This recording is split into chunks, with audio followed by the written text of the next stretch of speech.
Good morning, ladies and gentlemen, and welcome to 2020, which I fear is going to start with a lot of frustration for all of us. If we look at the risk model, it is still in a very much in a risk-on phase. The model score is oscillating basically between the 30s and the 50s, or even the 60s. The trend is consolidating, as you can see from these moving averages. The numbers keep on going up, which basically shows that we are in a risk-on phase. If we look at the weekly numbers, these are from 8 to 9 to 10 to 11 to 13 to 16. So very much the same story on the daily and the weekly numbers. The monthly numbers as well, we went from 3 to 8 to 18, so there is absolutely no reason to expect any deep corrections for the time being unless this score here changes. If we look at deviations, it's obvious that we have a trend. However, we are so close to bumping up against the top of it all the time. And if we look at the various components, we can see that very few of them are in trend. Energy certainly isn't. Telecom certainly isn't. XLU is pretty strong, but the trend has stopped. We have the materials are just going up and down like yo-yos. And XLK is really overbought and has room to the downside. So, the larger sectors are very much close to the top of the red bands. XLF is the one that just cannot get going now, because I think the yield curve, as I will show you later, is probably in a retracement phase, i.e. tend to outperform the twos. So while these sectors, XLV is certainly now correcting, it really got very overbought over the past few sessions. And this one here, XLY, with the push up in Amazon, got very overbought and it needs time to retrace. So all the big sectors are saying that we are going to go sideways for a good while, and the main index is going to find it very, very difficult to push through. Blue Angels, well, nothing new here, just multiple expansion, isn't it? We have been in a flat line for something like 6 months in terms of forward earnings, and all that's happened is that we've gone from 17 times as the top to God knows what is the top, maybe 19, but it just shows you that it's a grind as opposed to a trend from now on. Very hard to believe that we just keep on expanding endlessly. Unless the market basically decides that yields are so low in fixed income that you might as well have the extra risk and gain some more expansion. So it basically it says what the technicals are going to say, and I'll show you later that the dips when they come are going to be quite shallow. I would have thought anything around the 18 times, i.e. 3200, is going to get bought again. Maybe a little lower, 3180, which is my favorite level, and I'll show you that later. But at some stage the expansion will continue unless yields kill it, and I will just show you why I think that the only thing that can really get this market and these multiples lower is yields themselves, and there is no reason to believe that that is anywhere near to happening at the moment. And I really do think that yields are the key here. You can see how basically 167, 168, 170 is absolutely firm on the upside in 2 years in the States, and really the this kind of level at 151, 152 is also going to be very, very hard to break. People really have to start expecting some sort of another Fed cut, i.e. either very, very weak data or I don't know what else, weight of money, I guess, but it's really all about the data from now on for the 2 year. If we really need to start to get some very weak data for this to make progress, and I don't think we're likely to get it in the next few weeks. I know we have non-farm payroll, but that is very unlikely to be it's a low probability event that it'll turn out to be so weak that people start expecting a cut. If we go to a weekly time frame, you can see it even better. This kind of level around 145 is going to be incredibly well supported. So what we are saying is anything the 140s, you're looking for a retracement back up towards the mid 160s. Very unlikely that we see this 171 level broken at any stage. 171 is your swing level. Above that and something is happening, and I just don't see it at the moment. As far as the fives are concerned, I mean, how picture perfect is this? How long ago did I tell you that this is going to happen? These oscillations which mirror this period here, it feels like months ago, and it's been absolutely tick perfect. 177 is your top, and really now 145, 146 is your bottom. Do your charts this way and you will never go far wrong. You will see that the risk reward at those levels is overwhelming either way. So you have your levels. When it gets to 145, you buy puts in the 5-year note, and when it gets to 177, you buy calls. It's really as simple as that. This market is saying that we are stuck in this range for a very long time. Every time it's risk off, we go down to 145. Every time it's risk on, we go to a maximum of 177 and retrace. Picture perfect. The 10s have more room than the 5s and the 2s. The bands there are wider. I think every time that we have a risk on event, we get to this 203 level, and you can see how many times we did that in the past. And every time we have a complete risk off event, we go down towards the 140s, but the real swing level is 169, and it just makes fundamental sense as well that every time we get to this 169 level, you are looking for a backup in yields of about 20-30 basis points. We have our levels, we will trade them, and that's really all I have to say about it. I don't see a huge movement in the yield curve over the next couple of weeks unless data comes out to warrant it.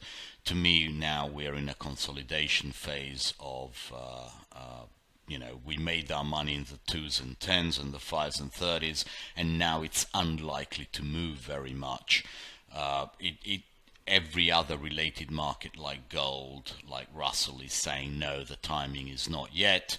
XLF is saying no, the timing is not yet, and therefore it's unlikely that we are going to get a further steepening of the yield curve, which will basically tells me that that 10s are 169, 185, what you want to do, that kind of thing. We will see very shortly that the bunds and the bobbles are probably even clearer, and the spread between the States and Germany is so fixed that we can really trade the bunds and bobbles and the 5s and 10s with some conviction. I wanted to show you a weekly chart of TLT as well. The 20s, simply because what I am noticing is that we are hanging around, and we have been for many weeks in this upper portion of the price range. You can see how back in the past we've always come off very substantially from these levels. Not this time. And this is the reason for the multiple expansion in equities. We are staying at these very high levels in TLT, and that is enabling the expansion in the multiples. People are becoming more and more convinced that these low interest rates on long-term instruments are here to stay. They are no longer passing fads, like here you can see boom, and this was a extended period of risk off. Extended period of risk off, and as soon as risk on came, bang, we came down. Extended period of risk off, bang, we come, during risk on. During risk on here, we've gone from 145 to basically, 138? A very small move compared to these. So this is what is enabling the expansion in the multiples. If we were trading down here, the multiple expansion would be a lot less. This to me says that even if we get periods of risk off, the multiple deterioration in equities is going to be small. So the dip itself is going to be shallow in equities, and therefore the volatility is going to remain pretty damn low in all instruments. This to me is puzzling. I expected this to be testing these levels, this 127 very important level. It has not done so. I have to respect it. The yield curve is not steepening that much, and that has to be respected.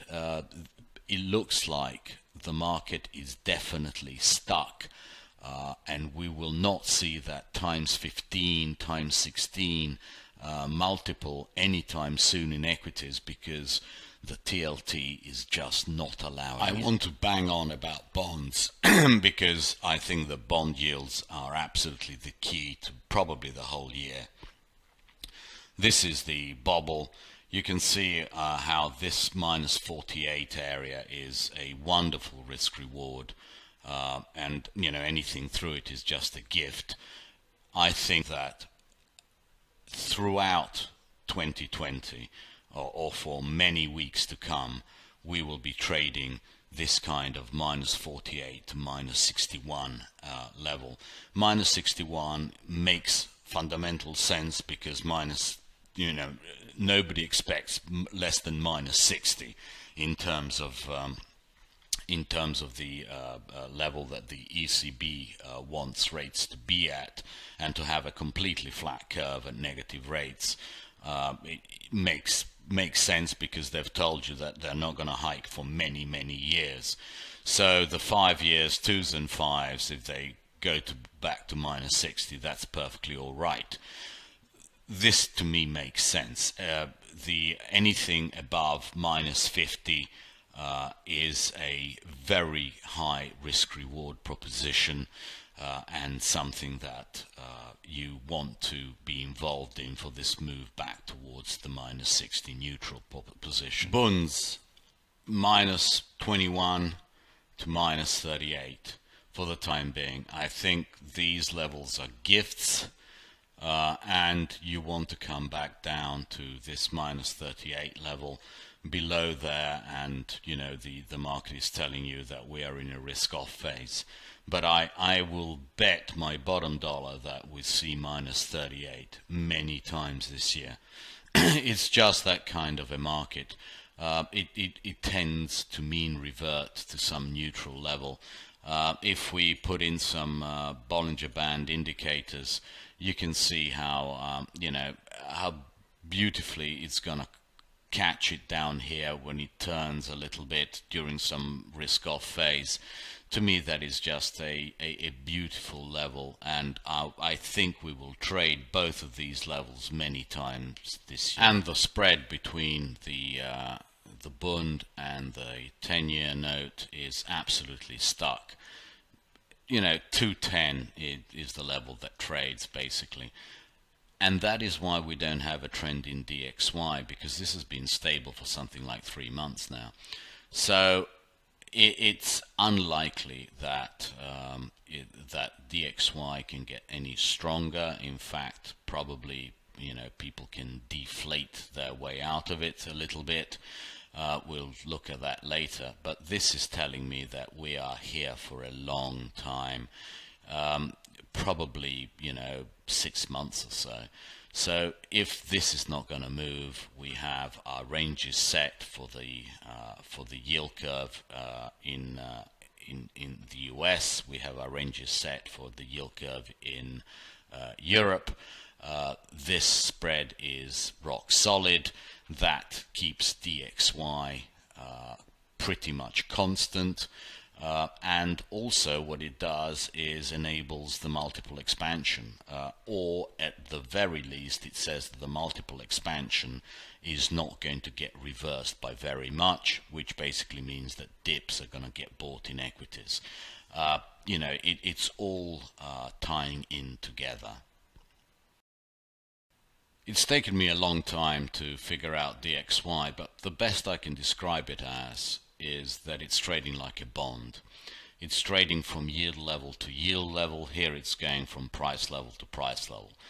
The most important price level is 96.47, and then you have the outliers at 97.50 odd, and if that breaks on the downside you have 95.07. So it's really as simple as that to me. The thing that is slightly worrying longer term is this 200-day moving average is beginning to flatten out and turn.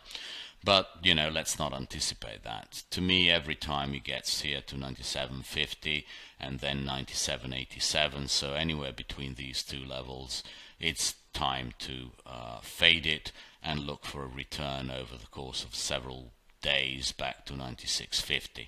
I don't anticipate that we will see a break of 96.50, because that would imply some movement in the relative yields, and I just don't see it at the moment. So here we are, steady as she goes. The dollar is in a mild downtrend. At some stage over the course of the year, I would expect some panic that breaks 96.50 and takes us down to 95.07, but that is so far away from now that it really isn't worth thinking about. The final piece of the puzzle that makes me pretty confident that I'm right in my macro analysis of what prices are doing is actually gold. Identified spot on the 1457 important level. Did I buy it? No, I got greedy. Yeah, that's what happens.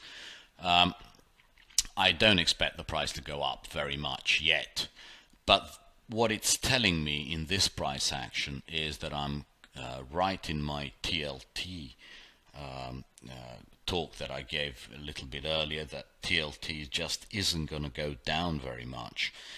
And also I'm pretty convinced that the dollar's not going to, DXY won't go up very much. Gold is basically saying that both the bonds and the dollar are not going to the bonds will not go up in yield, the dollar will not go up in value, and that gold is a pretty good investment when it gets to decent levels. It all fits together.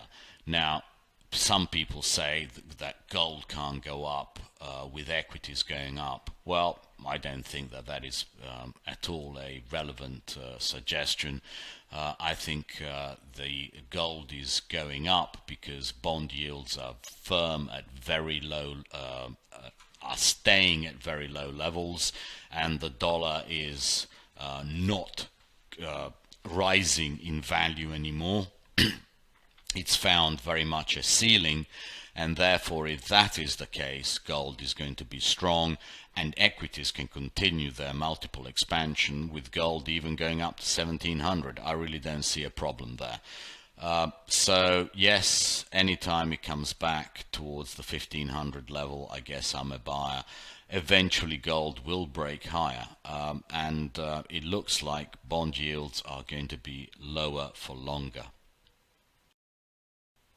Moving on to equities, I hope I've shown you how the fact that bond yields are trading in such a narrow range at low levels, and the yield curve is neither dramatically steepening nor dramatically contracting, you are left with the conclusion that if the dollar is relatively stable and if gold prices are confirming it, you have almost an impossibility of a sharp move down in equities, simply because people will want to buy that multiple.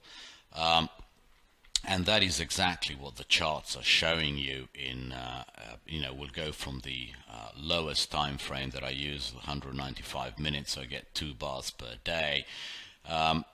We have a lot of little gaps to fill, but I don't think we're going to fill them in any great hurry.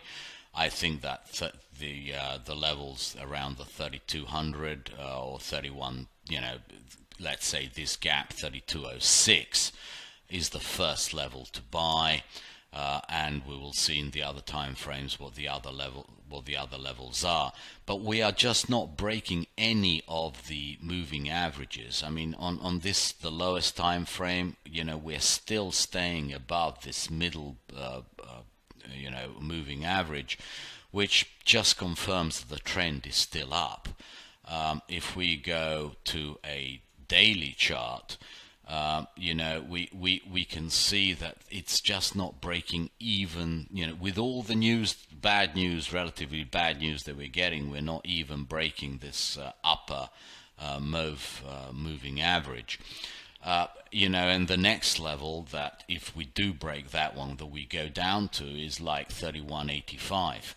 3185 is going to be a very important level, I think. I like it, and I will definitely buy down there. If we go to let's go to the weekly first. If we go to the weekly, we can see what a wonderful steep uptrend this is. And if we enlarge this area, we will see that really on the weeklies we don't really have much support until we get down to 3065. Unlikely to happen, but look at all that's happened last week is that we closed almost unchanged. This is still an uptrend. People will buy these dips, whether the dips are 2%, 3%, 4%, or 5%. What I'm saying, you're not going to get more than that. And if we look at the monthlies, well, here the situation is pretty clear. We went and closed above this middle area around 3070, 3180, where the previous Bollinger Band was, and in my experience, in the next couple of months, the market always retests it. So that 3180, 3185 level is going to be very important. It's going to, if it holds, it to me it says this goes a lot higher later on this year, and I mean a lot higher. Because we could just have as these Bollinger Bands expand, they're going to go, we could get to 20, 21, 22, 23 multiple. That is, over 4,000. So, as Warren Buffett has kept on saying, there is no point in fighting this trend because the multiple expansion is very much in place.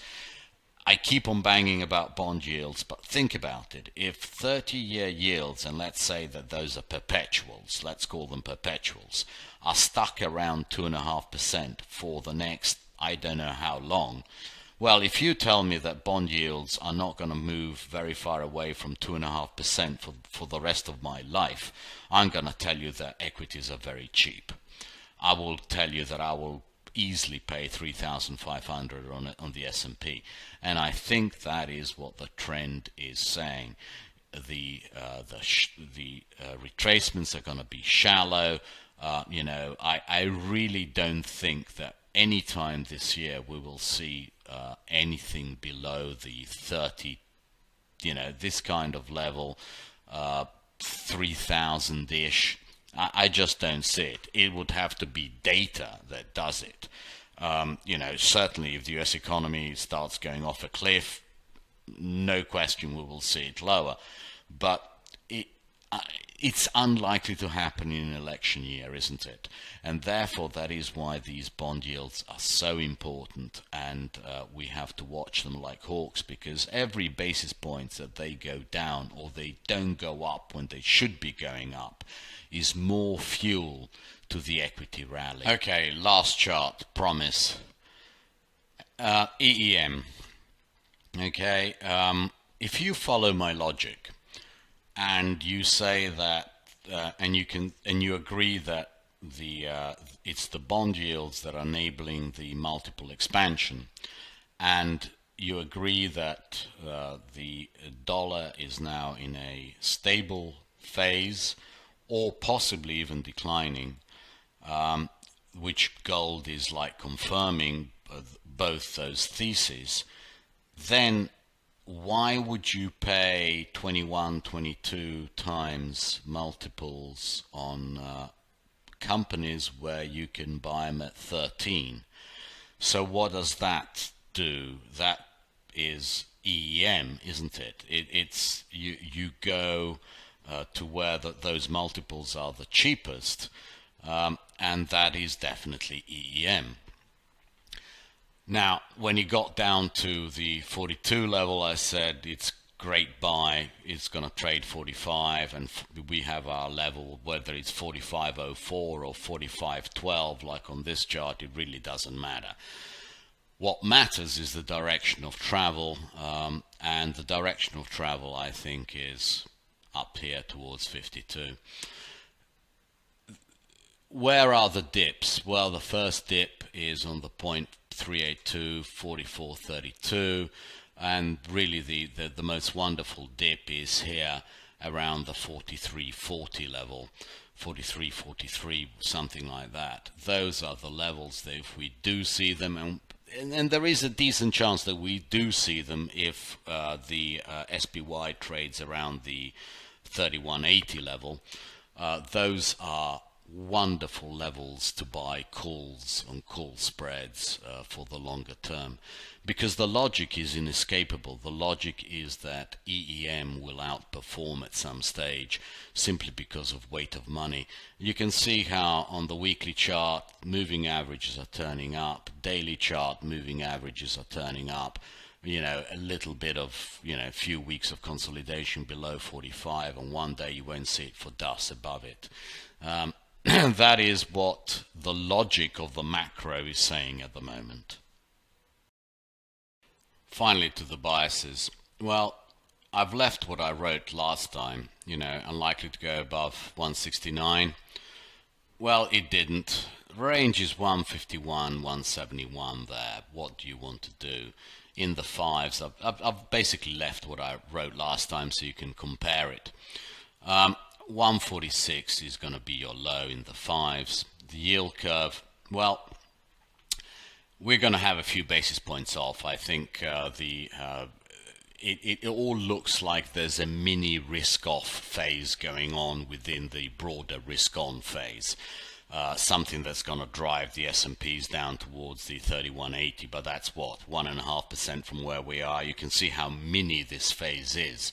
So I'm not really worried.